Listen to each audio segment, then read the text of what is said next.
দর্শক, আজকে আমি বাংলাদেশের সবচেয়ে নির্লজ্জ নিকৃষ্ট দুজন মানুষকে নিয়ে কথা বলবো, যাদের অত্যাচার অনাচার ঘুমাইতে পারি না, খাইতে পারি না, শুইতে পারি না, আর নিতে পারতেছি না। তাই আমি তাদেরকে শুধুমাত্র প্রশ্ন করব এবং তারা চাচ্ছে কি তাদের কাছ থেকে মুক্তি পাওয়ার জন্য আমি ভিডিওটা করতেছি। আপনারা সাথে থাকুন এবং আমি সর্বপ্রথম কাকা হিরু মলমকে নিয়ে আসতেছি। বাবা হিরু মলম, ও বাবা, বাবা কিয়া তুই কিয়া চাস বাবা, ক আমাদের ক বাবা, আর নিতে পারতেছি না বাবা, তোর এই যন্ত্রণা আর ভাল লাগতেছে না বাবা, ক তোর সিদ্ধান্তটা কি একটু ক বাবা, কুইলা ক বাবা।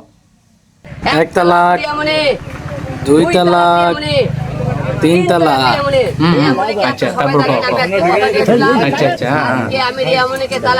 আচ্ছা গোসল করব কালকে কোর্টে আমরা এফিডেভিট করে ওদের যন্ত্রণা এই যে বাংলাদেশে যে জন্মাইছে এটাকে আমরা ফাপ করছি বাবা, নাকি তুই ফাপ করছিস?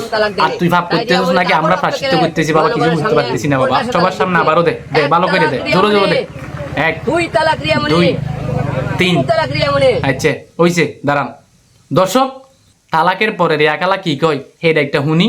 কালা কালা কন দেখি আপনারা কিয়া শুরু করছেন কালা? আর যে হিরু মলম কাকা আপনারা তো তালাক দিছি, এরপরে যদি আপনার কিছু কওয়ার থাকে কন, আমরা একটু মুক্তি চাই কালা। দেন দেখি আপনারা শুরু করেন। ওটা হয় না, তোমার মতো অকৃতজ্ঞ তৃতীয়টা হয় না। হ্যাঁ হয় না, তুমি অস্বীকার করতে পারবে এসব? নির্লজ্জ তুমি একটা।